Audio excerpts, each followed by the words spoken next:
رملہ سے قاہرہ تک کی مسافت بڑی ہی لمبی تھی اور سفر بھیانک اور کٹھن تھا۔ راستے میں پہاڑی علاقے بھی تھے، مٹی اور ریت کی ٹیلوں کی بھول بلیاں بھی اور صحرا بھی تھا جو بھولے بھٹکے مسافروں کا خون چوس لیا کرتا تھا۔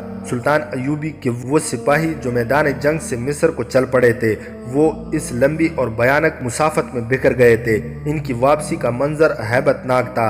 ان میں جو ریگزار کے سفر سے آشنا نہیں تھے، وہ جہاں گرتے وہاں سے اٹھ نہیں سکتے تھے۔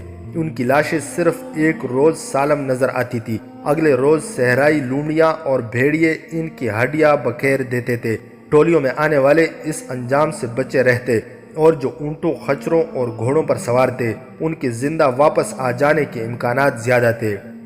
ایسی ہی ایک ٹولی چلی آ رہی تھی۔ یہ سب سپاہی تھے اور وہ اونٹوں اور گھوڑوں پر سوار تھے۔ راستے میں ان کے اکیلے دھکیلے ساتھی ان کے ساتھ ملتے گئے اور یہ ٹولی 30-40 افراد کا قافلہ بن گیا۔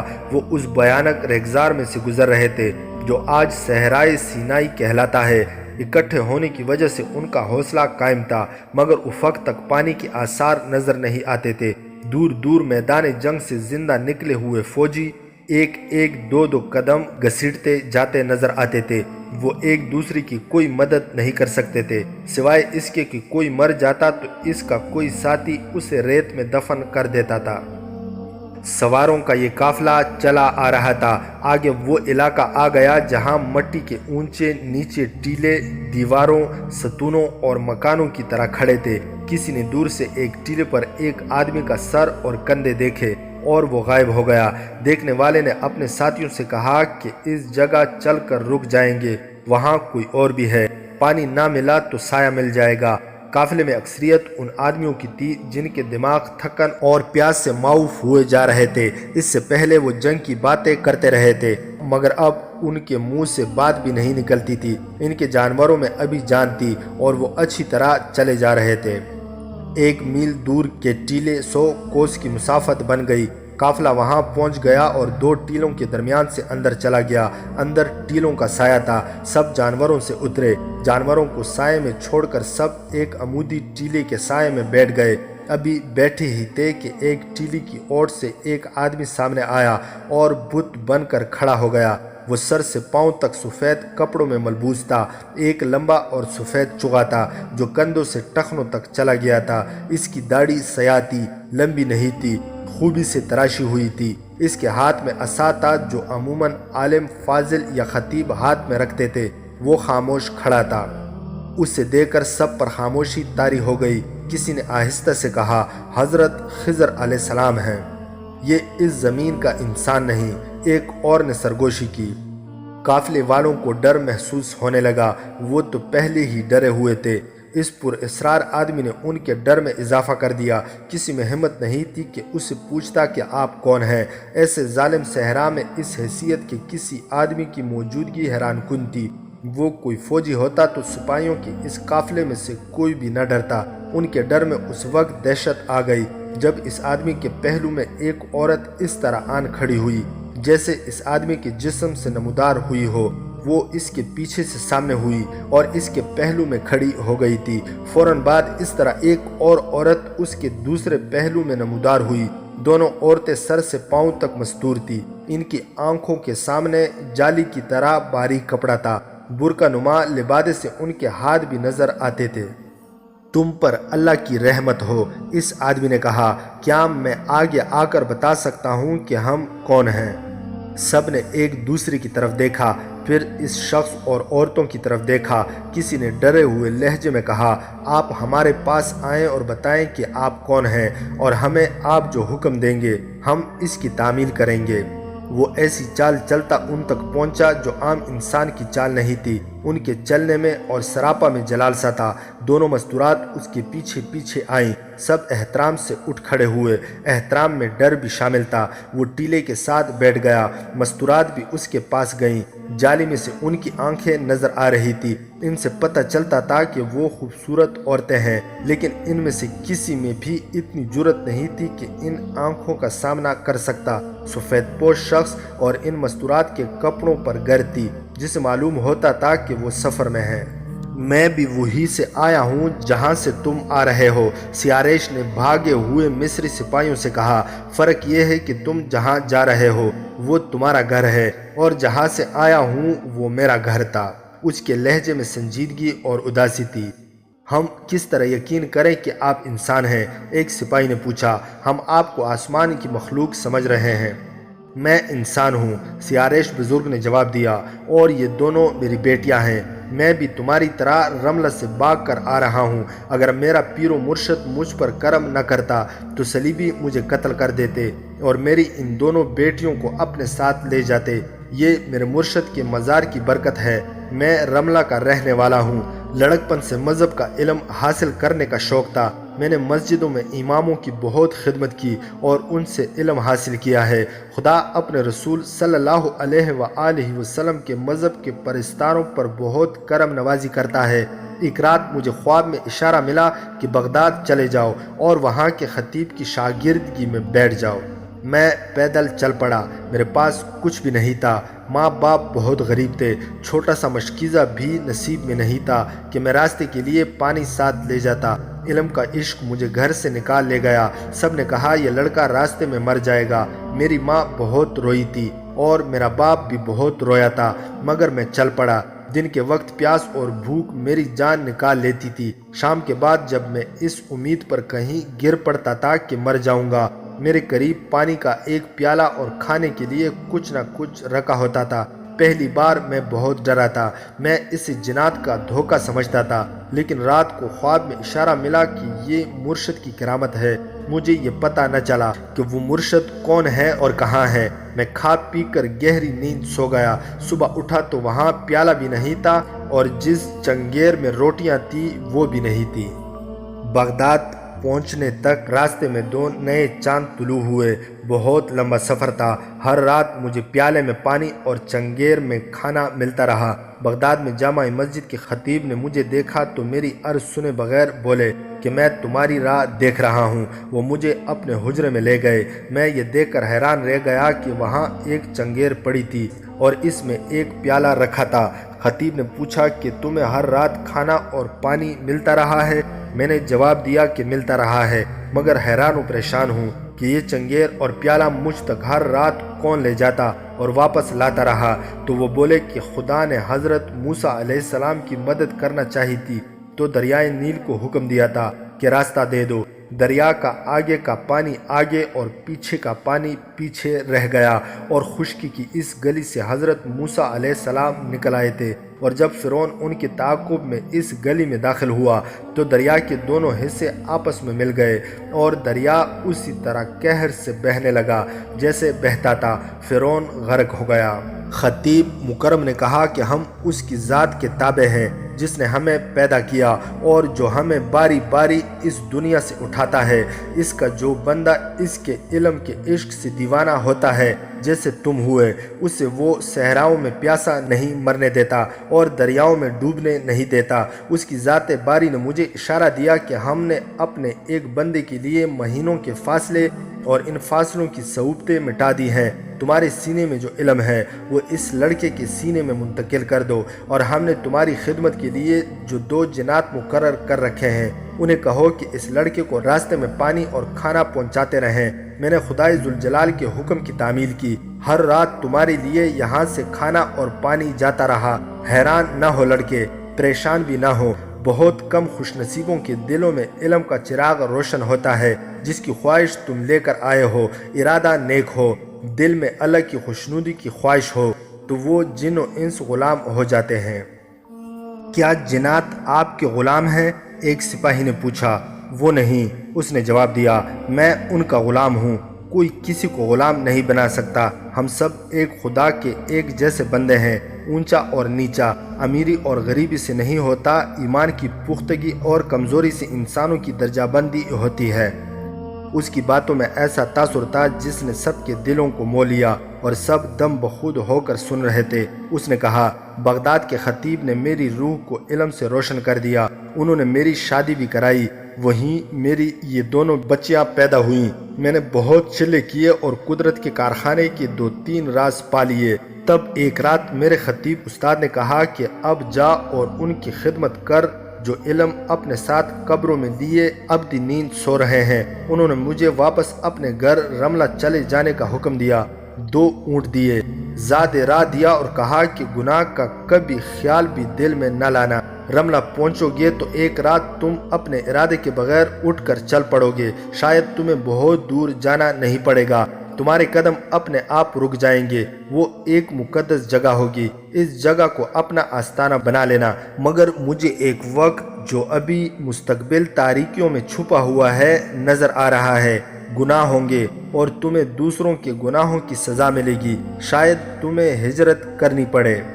میں جب اپنی بیوی اور ان 2 بچوں کے ساتھ سفر میں تھا تو آفتاب کی تمازت میرے کنبے کے لیے خنک ہو گئی تھی۔ ہمیں اس جگہ سے بھی پانی مل جاتا تھا جہاں کی ریت کے ذرے پانی کی ایک بوند کو ترستے، جلتے انگاروں کے شرارے بن کر اڑتے رہتے۔ میں رملہ پہنچا تو میرے والدین مر چکے تھے۔ میری بیوی نے اجڑے ہوئے گھر کو آباد کیا، میں علم و دانش کے سمندر میں غوطے لگاتا رہا۔ میری بچیاں بڑی ہو گئیں اور ان کی ماں کو اللہ نے اپنے پاس بلا لیا۔ بچیوں نے گھر سنبھال لیا اور ایک رات جب میں گہری نیند سویا ہوا تھا، میری آنکھ اس طرح کھل گئی جیسے کسی نے جگایا ہو۔ میں اٹھ کھڑا ہوا۔ بغداد کے خطیب کی برسوں پرانی بات یاد آئی کہ تم اپنے آپ جاگ اٹھو گے اور بغیر ارادے کے چل پڑو گے۔ ایسے ہی ہوا، میرے ذہن میں کوئی ارادہ، کوئی خیال نہیں تھا۔ میں گھر سے نکل گیا، آبادی سے بھی نکل گیا۔ کہیں کہیں ایسا لگتا تھا جیسے کوئی میرے آگے آگے جا رہا ہو، معلوم نہیں یہ احساس تھا یا حقیقت۔ میں چلتا گیا، معلوم نہیں تم نے وہ جگہ دیکھی ہے یا نہیں جہاں گہرائی ہے اور گہرائی میں ندی بہتی ہے۔ صلیبیوں کی فوج اسی گہرائی میں چھپی ہوئی تھی۔ میں نے سنا تھا کہ سلطان صلاح الدین ایوبی کو زمین کی آخری تہہ میں چھپا ہوا دشمن بھی نظر آتا ہے، مگر وہاں اس کی آنکھوں پر خدا نے ایسی پٹی باندھی کہ اسے یہ بھی معلوم نہ ہو سکا کہ وہ خود کہاں ہے۔ صلیبی فوج تمہاری فوج کو پھندے میں لا کر گہرائی سے نکلی اور حملہ کیا، اور تمہارا جو حال ہوا وہ تم جانتے ہو۔ اس جنگ سے برسوں پہلے میں رات کو اپنے آپ یا غیب کی قوت کے زیر اثر اس گہرائی میں پہنچ گیا اور ایک جگہ میرے قدم رک گئے۔ چاندنی رات تھی، مجھے ایک قبر نظر آئی جس کے ارد گرد پتھروں کی 2 ہاتھ اونچی دیوار تھی۔ میں نے آزمانے کے لیے قدم کسی اور سمت کو اٹھائے، لیکن میں قبر کی طرف گھوم گیا اور پتھروں کی دیوار میں اندر جانے کو جو راستہ بنا ہوا تھا اس میں داخل ہو گیا۔ میرے ہاتھ اپنے آپ فاتحہ کے لیے اٹھے، مجھے ایسے لگا جیسے وہاں چاندی زیادہ سفید تھی۔ میرے ذہن میں آپ خیال آیا کہ خطیب مکرم نے اس جگہ کی نشاندہی کی تھی۔ میں قبر کے پاس بیٹھ گیا اور قبر پر ہاتھ رکھ کر عرض کی، مجھ غلام کے لیے کیا حکم ہے؟ مجھے اس کے جواب میں کوئی آواز نہ سنائی دی۔ اپنے آپ ہی خیال آیا کہ مجھے جو فیض ملے گا اسی سے ملے گا۔ میں نے رات وہیں گزار دی۔ صبح کے وقت ندی میں جا کر وضو کیا اور قبر پر نماز پڑھی۔ وہاں سے جب رخصت ہوا تو مجھ پر خمار سا طاری تھا جیسے میں نے خزانہ پا لیا ہو۔ اس کے بعد مجھے اس قبر سے اس طرح اشارے ملنے لگے کہ کوئی آواز نہیں سنائی دیتی تھی۔ میرے دل میں کوئی بات آتی جو میرا یقین بن جاتی تھی۔ میں نے قبر کی دیواریں اونچی کر کے اوپر گنبد بنوا دیا۔ میں دور دور تک گیا، حلب اور موصل کے علاوہ بیت المقدس تک گیا۔ اب کچھ عرصے سے مجھے اس مزار سے جو اشارے مل رہے تھے وہ اچھے نہیں تھے۔ یہ جسم برگزیدہ انسان کا مزار ہے، اس کی روح تڑپتی محسوس ہوتی تھی۔ قبر پر میں نے سبز چادر ڈالی تھی۔ ایک رات چادر پھڑپڑائی، میں ڈر گیا اور میں نے چادر پر ہاتھ پھیر کر کہا، مرشد میرے لیے کیا حکم ہے؟ مزار کے اندر سے مجھے آواز سنائی دی، تو دیکھ نہیں رہا کہ مسلمان شراب پی رہے ہیں؟ اس سے پہلے میں نے آواز کبھی نہیں سنی تھی۔ اس نے مجھے کہا کہ میں مسلمانوں کو شراب کی تباہکاریوں سے خبردار کروں۔ میں نے حکم کی تعمیل کی، لیکن شراب پینے والے امراء اور حاکم تھے جن کے کانوں تک میری آواز نہ پہنچ سکی۔ پھر ایک رات قبر کی چادر نے پھڑپڑا کر مجھے بتایا کہ مصر سے آئی فوج مسلمانوں کی آبادیوں میں مسلمانوں کے ساتھ وہی سلوک کر رہی ہے جو صلیبی فوج کیا کرتی ہے۔ اس وقت سلطان صلاح الدین ایوبی کی فوج دمشق میں بھی تھی اور دمشق سے حلب تک اور وہاں سے رملہ تک جگہ جگہ موجود تھی۔ اس فوج کے کمانداروں نے جس مسلمان گھرانے میں کوئی قیمتی چیز اور رقم دیکھی اٹھا لے گئے۔ انہوں نے پردہ نشین خواتین پر 10 درازیاں کی۔ ان کی دیکھا دیکھی سپاہیوں نے بھی لوٹ مار اور 10 درازی شروع کر دی۔ یہاں تک پتہ چلا کہ سالاروں اور کمانداروں نے مسلمان لڑکیاں اغوا کر کے اپنے خیموں میں رکھی ہوئی ہیں۔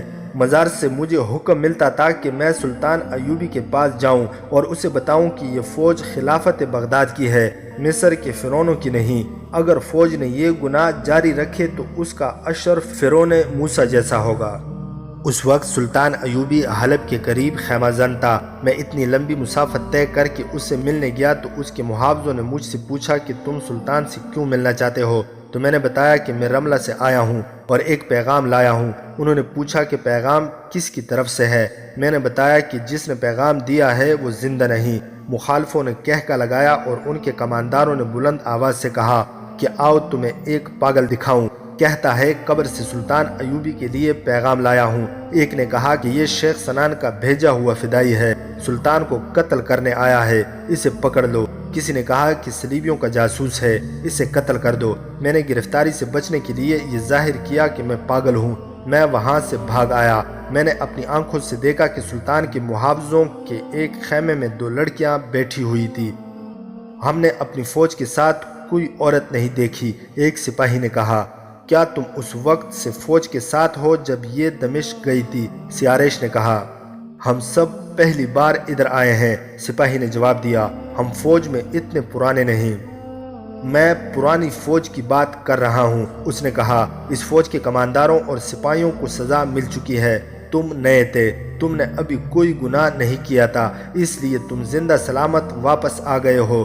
جنہوں نے مسلمان ہوتے ہوئے مسلمانوں کے گھر لوٹے تھے اور پردہ دار خواتین پر 10 درازی کی تھی، وہ مارے گئے ہیں۔ جو زیادہ گنہگار تھے ان میں سے کسی کی ٹانگیں کٹی اور کسی کے بازو، وہ زندہ تھے تو گدھ ان کی آنکھیں نکال رہے تھے، اور جو ان سے بھی زیادہ گنہگار تھے وہ صلیبیوں کی قید میں چلے گئے ہیں، جو ان کے لیے جہنم سے کم نہیں ہوگی۔ ان کے لیے کبھی ختم نہ ہونے والی اذیتیں ہیں، وہ بھوکے پیاسے تڑپتے رہیں گے مگر مریں گے نہیں، مرنے کی دعائیں مانگیں گے، ان کی دعائیں قبول نہیں ہوں گی۔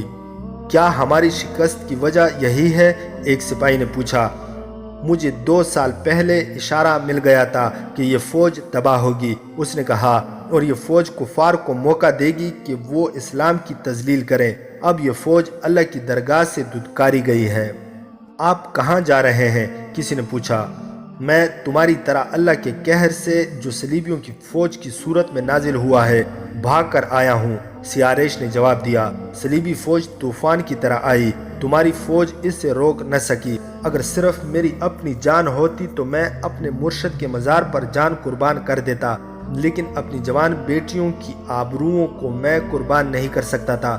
2 چیزوں کو نہیں چھوڑتے، رقم اور خوبصورت مستورات۔ مجھے مزار سے حکم ملا کہ اپنی بیٹیوں کو ساتھ لوں اور مصر کی طرف نکل جاؤ۔ میں نے عرض کی کہ میں زندہ کس طرح پہنچوں گا؟ مزار سے آواز آئی کہ تم نے ہماری جو خدمت کی ہے اس کے عوض تم خیریت سے قاہرہ پہنچ جاؤ گے، لیکن وہاں خاموش نہ بیٹھنا، ہر کسی کو بتانا کہ گناہ کرو گے تو تمہیں ایسی ہی سزا ملے گی جیسی تمہاری فوج نے بھگتی ہے۔ مجھے مزار نے بہت کچھ بتایا جو میں مصر چل کر بتاؤں گا۔ تم ایک دوسرے کو دیکھو، تمہارے چہرے لاشوں جیسے ہو گئے ہیں، تمہارے جسموں میں جان نہیں رہی۔ مجھے دیکھو، میں اپنی بیٹیوں کے ساتھ پیدل آ رہا ہوں، میرے پاس کچھ کھانے کے لیے بھی نہیں، کچھ پینے کے لیے بھی نہیں۔ کیا آپ ہمیں مصر تک لے جا سکتے ہیں؟ ایک سپاہی نے پوچھا۔ کیوں نہیں، اگر تم لوگ میرا ساتھ دو اس مقصد میں جس مقصد کے لیے میں مصر جا رہا ہوں۔ کیا اس میں میرا ساتھ دو گے؟ ہم سچے دل سے وعدہ کرتے ہیں۔ بہت سی آوازیں سنائی دی، ہمیں اپنا مقصد بتائیں، جب تک زندہ ہیں آپ کا ساتھ دیں گے۔ میں صرف اپنی اور اپنی بیٹیوں کی عزت بچانے کے لیے رملہ سے نہیں بھاگا، اس نے کہا۔ مجھے مزار نے حکم دیا ہے کہ مصر جا کر لوگوں کو بتاؤں کہ تم فرعونوں کی سرزمین کی پیداوار ہو، اس مٹی میں گناہوں کی تاثیر ہے۔ حضرت یوسف علیہ السلام مصر میں نیلام ہوئے تھے، حضرت موسیٰ علیہ السلام کی بے ادبی مصر میں ہوئی تھی، مصر میں پیغمبروں کے قبیلے فرعونوں کے ہاتھوں قتل ہوئے تھے، اے مصر والو، اس مٹی کی تاثیر سے اور اس کی فضا کے اثر سے بچو اور خدا کی رسی کو مضبوطی سے پکڑو، تمہاری تباہی اور سزا شروع ہو چکی ہے۔ میں یہ پیغام مصر والوں کے لیے لے جا رہا ہوں۔ تم اگر یہ پیغام سارے ملک میں پھیلانے میں میری مدد کرو گے تو تمہاری دنیا بھی بہشت بنی رہے گی اور آخرت میں بھی تمہارے لیے بہشت کے دروازے کھول دیے جائیں گے۔ سورج غروب ہونے میں ابھی بہت دیر باقی تھی۔ رملہ کی طرف سے آنے والے 2-3 سپاہی قریب سے گزرے۔ سیارش نے کہا کہ انہیں روک لو، یہ رات تک زندہ نہیں رہیں گے۔ انہیں روک لیا گیا۔ وہ سسکیوں کی طرح پانی مانگ رہے تھے۔ سیارش نے انہیں کہا، پانی رات کو ملے گا، اس وقت تک اس خدا کو یاد کرو جس نے تمہیں رملہ سے زندہ نکالا اور نئی زندگی دی ہے۔ کچھ دیر بعد 2 آدمی گھوڑوں پر سوار ادھر سے گزرے۔ وہ فوجی نہیں تھے۔ انہوں نے اس قافلے کو دیکھا، پھر سیارش کو دیکھا۔ انہوں نے گھوڑے روک لیے، کود کر اترے، گھوڑوں کو وہیں چھوڑ کر دوڑے آئے۔ دونوں نے سیارش کے سامنے سجدہ کیا، پھر اس کے ہاتھ چومے اور پوچھے، یا مرشد، آپ کہاں؟ اس کا جواب سن کر ان دونوں نے سپاہیوں کو بتایا کہ وہ کتنے خوش نصیب ہیں کہ اللہ کی بھیجی ہوئی بزرگ و برتر شخصیت کا ساتھ انہیں میسر آیا ہے۔ انہوں نے یہ بھی بتایا کہ سیارش نے 1 سال پہلے بتا دیا تھا کہ مصر کی گنہگار فوج اس مزار کے علاقے میں آ گئی تو تباہ ہو جائے گی۔ ادھر ادھر دیکھو۔ سیارش نے سب سے کہا، جہاں کہیں کوئی بھولا بھٹکا مصر کی طرف جاتا نظر آئے اسے یہاں لے آؤ، رات کو یہاں کوئی بھوکا اور پیاسا نہیں رہے گا۔ گزرنے کا یہی ایک راستہ تھا، باقی تمام علاقہ ٹیلوں کا تھا اور یہ وسیع علاقہ تھا، اس کے اندر جانا بیکار تھا۔ باہر سے ہی پتہ چل رہا تھا کہ یہاں پانی کا نام و نشان نہیں، سب کو موت نظر آ رہی تھی۔ مصر کی سرحد ابھی بہت دور تھی، یہ لوگ سہارے ڈھونڈ رہے تھے، وہ سیارش کے آگے بچھے جا رہے تھے۔ اس کی ہر ایک بات ان کے دلوں میں بیٹھ گئی تھی، مگر پیاس کی شدت سے 2-3 سپاہی غشی کی حالت میں چلے گئے تھے۔ سیارش انہیں تسلیاں دے رہا تھا۔ سورج غروب ہو گیا، پھر رات تاریک ہو گئی۔ بہت دیر بعد جب صحرا خاموش تھا، ٹیلوں کے اندر سے ایک پرندے کی آواز سنائی تھی۔ سب چونک اٹھے۔ ایسے جہنم میں جہاں پانی کا تصور بھی نہیں تھا اور موت سر پر منڈلا رہی تھی، وہاں پرندے کی آواز غیر قدرتی تھی۔ یہ پرندہ ہو ہی نہیں سکتا تھا۔ سب کی سانسیں رک گئی۔ یہ کوئی بدروح ہو سکتی تھی۔ اللہ تیرا شکر ہے، سیارش نے سکون کی آہ لے کر کہا، میری دعا قبول ہو گئی ہے۔ اس نے اپنے سامنے بیٹھے ہوئے 2 سپاہیوں سے کہا، تم دونوں اس طرف جاؤ، 40 قدم گنو، وہاں سے دائیں کو مڑ جاؤ، 40 قدم گنو، وہاں سے بائیں کو مڑ جاؤ۔ آگے کہیں آگ جلتی نظر آئے گی، اس کی روشنی میں تمہیں پانی نظر آئے گا، شاید کھانے کے لیے بھی کچھ ہو، جو کچھ وہاں پڑا ہو اٹھا لانا۔ یہ آواز پرندے کی نہیں، غیب کا اشارہ ہے۔ میں نہیں جاؤں گا، ایک سپاہی نے خوفزدہ لہجے میں کہا، میں جنات کی جگہ نہیں جاؤں گا۔ وہ 2 آدمی اٹھ کھڑے ہوئے جو بعد میں گھوڑوں پر سوار آئے تھے اور سیارش کے آگے سجدہ کیا تھا۔ ایک نے سپاہیوں سے کہا، مت ڈرو، جنات تمہیں کوئی نقصان نہیں پہنچائیں گے۔ انہیں حکم ملا ہے کہ یہ بزرگ جہاں جائیں انہیں کھانا اور پانی پہنچتا رہے گا، ہم ان کے معجزوں سے واقف ہیں۔ 2-3 آدمی ہمارے ساتھ چلو۔ وہ 2-3 سپاہیوں کو ساتھ لے کر چل پڑے۔ سیارش کے کہنے کے مطابق انہوں نے قدم گنے اور مڑے۔ 2 ٹیلوں کے درمیان سے گزرے تو انہیں ایک جگہ آگ جلتی نظر آئی۔ یہ سب کلمہ طیبہ کا ورد کرتے آگے بڑھتے گئے۔ آگ کی روشنی میں پانی سے بھرے ہوئے 4-5 مشکیزیں پڑے تھے اور کپڑے کے ایک تھیلے میں کھجوریں بھری ہوئی تھی۔ انہوں نے مشکیزیں اور تھیلا اٹھایا اور سیارش کے آگے یہ سامان جا رکھا۔ اس نے سب میں تھوڑی تھوڑی کھجوریں تقسیم کی اور 2 مشکیزیں ان کے حوالے کر کے کہا کہ ضرورت سے زیادہ پانی نہ پئیں، پانی بچانے کی کوشش کریں۔ اس کے بعد کسی شک کی گنجائش نہ رہی کہ سیارش کوئی عام قسم کا درویش نہیں، اللہ کے مصاحبوں میں سے ہے۔ اس نے سب کو تیمم کرایا اور باجماعت نماز پڑھائی، پھر سب سو گئے۔ ابھی سحر تاریک تھی جب اس نے سب کو جگا دیا اور قافلہ مصر کو روانہ ہو گیا۔ سیارش کو ایک اونٹ پر اور اس کی بیٹیوں کو دوسرے اونٹ پر سوار کرا دیا گیا۔ راستے میں انہیں 3-4 سپاہی ملے جو مصر کو جا رہے تھے۔ سیارش نے انہیں پانی پلایا، کھجوریں کھلائیں اور 2 شتر سواروں کے پیچھے انہیں سوار کرا دیا۔ اس قافلے کے دائیں طرف دور ایک اور قافلہ جا رہا تھا۔ کسی نے کہا کہ انہیں بھی ساتھ ملا لیا جائے۔ سیاریش نے کہا کہ وہ ہماری طرح بھاگے ہوئے لوگ معلوم نہیں ہوتے، ان کا اور ہمارا کوئی ساتھ نہیں۔ بہت دنوں بعد سپاہیوں کا یہ قافلہ سیاریش کی قیادت میں مصر کی سرحد میں داخل ہوا۔ وہ 2 آدمی جنہوں نے سیاریش کے آگے سجدہ کیا تھا، راستے میں سپاہیوں کو سیاریش کے معجزے سناتے گئے۔ انہوں نے سپاہیوں سے کہا کہ اسے جو کوئی اپنے گاؤں میں رکھ لے گا اسے رزق کی کوئی کمی نہیں ہوگی اور خدا اس پر ہمیشہ مہربان رہے گا۔ ایک ہی گاؤں کے 3-4 سپاہی اسے وہاں رکھنے کے لیے تیار ہو گئے۔ سیاریش سے کہا گیا کہ وہ ان کے گاؤں چلے۔ اس نے کچھ باتیں پوچھی اور ان کے گاؤں جانے پر آمادہ ہو گیا۔ یہ ایک بڑا گاؤں تھا جو قاہرہ سے دور نہیں تھا۔